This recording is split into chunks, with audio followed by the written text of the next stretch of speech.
విక్రమార్కునికి సంబంధించిన 7వ కాండంలోని విషయాలు వినడానికి ఆయనే స్వయంగా వస్తాడు. నేనే విక్రమార్కుడిని మీరందరూ నమ్ముతున్నారు కాబట్టి, నా వల్ల ఆ ముగ్గురు అమ్మాయిలు రక్షింపబడతారని మీరు అనుకుంటున్నారు కాబట్టి, మీ నమ్మకం నిజమని నేను కూడా నమ్ముతున్నాను.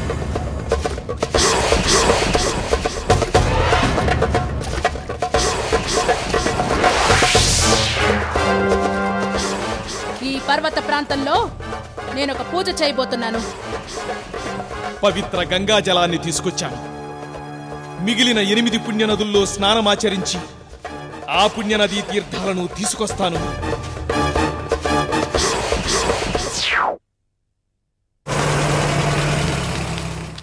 ఓ విక్రమార్క మహారాజా, కథంతా విన్నావుగా.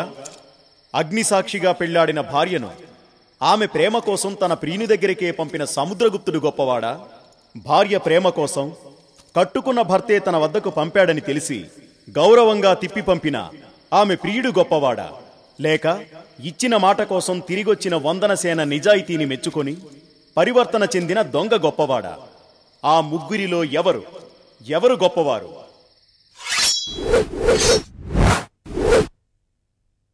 కథ మొత్తం విన్నారుగా. ఇప్పుడు చెప్పండి, ఎవరు గొప్పవాళ్ళు? నేను చెప్తా. పాపా, నువ్వు చెప్పమ్మా. ముగ్గురు కాదు, ఆ అమ్మాయి చాలా గొప్పది. ఇచ్చిన మాట కోసం హరిశ్చంద్రులా ఎంతో కష్టపడింది. దేవుడు ఆ అమ్మాయి కష్టాన్ని అర్థం చేసుకొని ఆ అమ్మాయికి మంచి జీవితాన్ని ఇచ్చాడు. అయ్యో బాబు, నువ్వు చెప్పు. ఆ ప్రేమించిన ప్రియుడే గొప్పవాడు. ప్రేమించిన వారు పెళ్లి కోసం తన ప్రియురాల్ని త్యాగం చేయొచ్చు, కానీ ప్రేమించిన వాడి కోసం తన భార్యని త్యాగం చేయకూడదు అని చెప్పాడు కదా. దాంతో అతని క్యారెక్టర్ ఎక్కడికో వెళ్ళిపోయింది. కరెక్టా అండి? ఇద్దరూ బాగా ఆలోచించే సమాధానం చెప్పారు. కానీ సరైన సమాధానం ఏంటో తెలుసా? చూడండి. ఓ భేతాళ, భార్య మనసు గ్రహించి ఆమె ప్రేమించిన ప్రియుడి దగ్గరికి పంపించిన ఆమె భర్త చాలా గొప్పవాడు. అలాగే దాంపత్య బంధాన్ని గౌరవించి భర్త దగ్గరికే తిరిగి పంపించిన ఆ ప్రియుడు కూడా చాలా గొప్పవాడు. ఆ దొంగ కూడా తక్కువవాడేం కాదు. ఓ భేతాళ, నువ్వడిగిన ప్రశ్న ప్రకారం భర్త, ప్రియుడు, దొంగ, ఆ ముగ్గురిలో ఎవరు గొప్పవాడు అంటే, అనునిత్యం దొంగతనాలు, దోపిడీలు, మానభంగాలు మాత్రమే తెలిసిన సంస్కారహీనుడు, ఏ విధమైన నీతి నియమాలు లేనివాడు దొంగ. అలాంటి దొంగ ఆమె నిజాయితీని గుర్తించాడు, గౌరవించాడు. అంతేకాదు, వెంటనే ఆ నిజాయితీని ఆదర్శంగా తీసుకొని తనను తాను సంస్కరించుకునేందుకు పూనుకున్నాడు. తన తప్పు తాను తెలుసుకొని ధన్యుడయ్యాడు. కాబట్టి భేతాళ, ఆ భర్త, ప్రియుడు, దొంగలలో దొంగే ఉత్తముడు.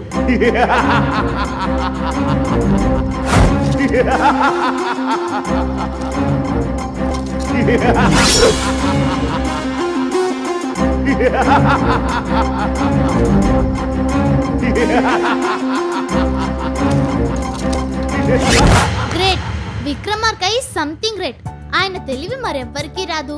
లోకమంతా ఆలోచించే తీరువేరు, గ్రేట్ విక్రమార్క ఆలోచించే తీరువేరు. హలో, ఆలోచనల గురించి చెప్పాలంటే బట్టి అని చెప్పాలి. అసలు బట్టియే లేకపోతే విక్రమార్కుడికి అంత పేరు వచ్చేదే కాదు. విక్రమార్కకి బట్టి మంత్రిగా ఉండబట్టే అంత పేరు వచ్చింది. కాదు, బట్టి ఈస్ గ్రేట్. కాదు, విక్రమార్క ఈస్ గ్రేట్. కాదు, బట్టి ఈస్ గ్రేట్. కాదు, విక్రమార్క ఈస్ గ్రేట్. కాదు, బట్టి. అంత గ్రేట్ అయితే జ్ఞానశీలుడు యోగినిగా మారి కోటకొచ్చాడు కదా. ఆ విషయం బట్టి ఎందుకు తెలుసుకోలేకపోయాడు? అది ఏమండి, జ్ఞానశీలుడు వచ్చిన తర్వాత ఏం జరిగింది చెప్తాను.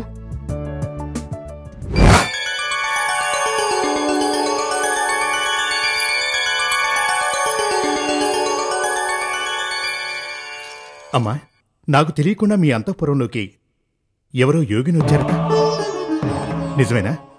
అవును నాయనా. ఆమె రాకతో నా మనసు చాలా ప్రశాంతంగా ఉంది. వచ్చిన వారెవరూ చాలా గొప్ప మనిషి. ఆమె ముఖంలో తేజస్సు ఉట్టిపడుతోంది. స్వయంగా ఆ దేవతే వచ్చినట్టు నాకనిపించింది. మీ సంతోషమే మాకు ఆనందం.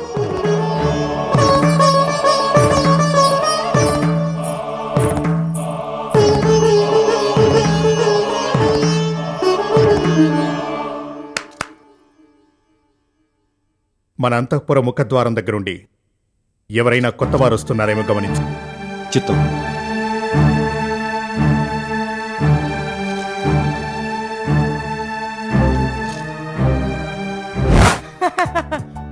ఇప్పుడు చెప్పు బట్టి తెలివితేటల గురించి. విక్రమార్కుడి కన్నా బట్టియే గ్రేట్.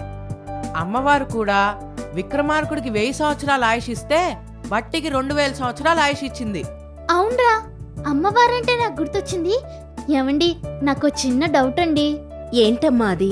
విక్రమార్క మహారాజు అమ్మవారి ముందు శిరస్సును ఖండించుకున్నాడు కదా. అవును. అప్పుడు అమ్మవారు విక్రమార్కుడిని ఎన్ని సంవత్సరాలు రాజ్య పరిపాలన చేయమని చెప్పారు? చెప్తానమ్మా. భక్త విక్రమార్క,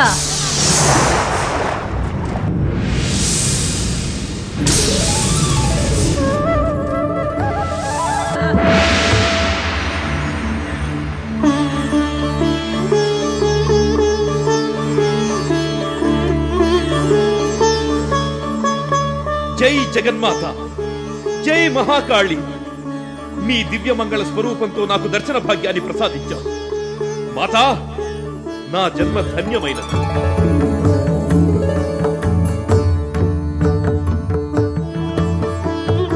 భక్త విక్రమార్క, నా మీద నీకున్న అచంచలమైన భక్తితో, నమ్మకంతో, ప్రాణ త్యాగానికి కూడా వెనకాడిని నీ మనోధైర్యాన్ని మెచ్చుకుంటున్నాను.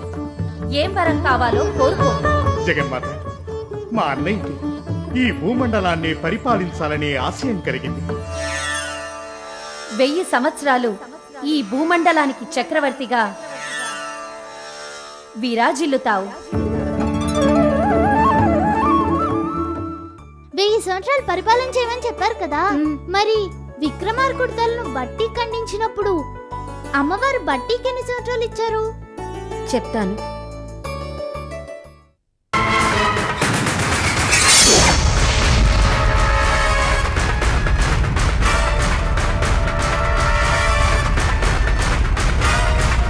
జై కాళీమాత!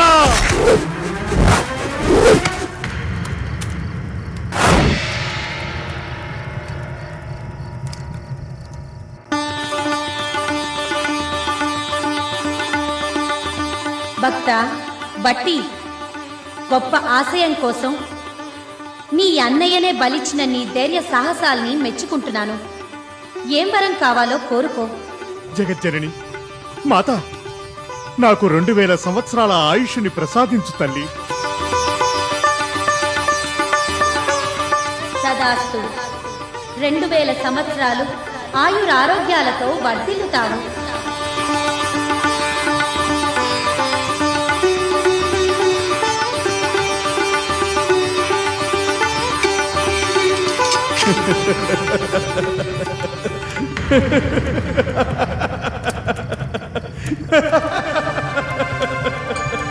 బట్టి నీ నవ్వులోని అంతరార్థమేమిటో? మాత, క్షమించండి.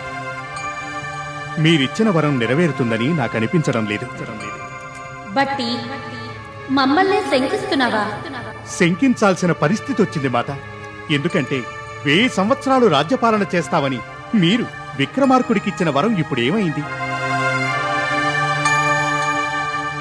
అలాంటి వరమే ప్రసాదించిన ఆ ఇంద్రుడి మాట కూడా అబద్ధమైంది కదా. ప్రాణాలు కోల్పోయిన విక్రమార్క మహారాజు 1000 సంవత్సరాలు రాజ్యపాలన ఎలా చేస్తాడమ్మా? బట్టి నువ్వు పొరపాటు పడుతున్నావు. విక్రమార్కుడు మరణించలేదు. మేమిచ్చిన వరాలెప్పుడు వృధా కావు. ఇప్పుడు జరిగిందంతా నీ భ్రాంతి మాత్రమే. భక్త విక్రమార్క,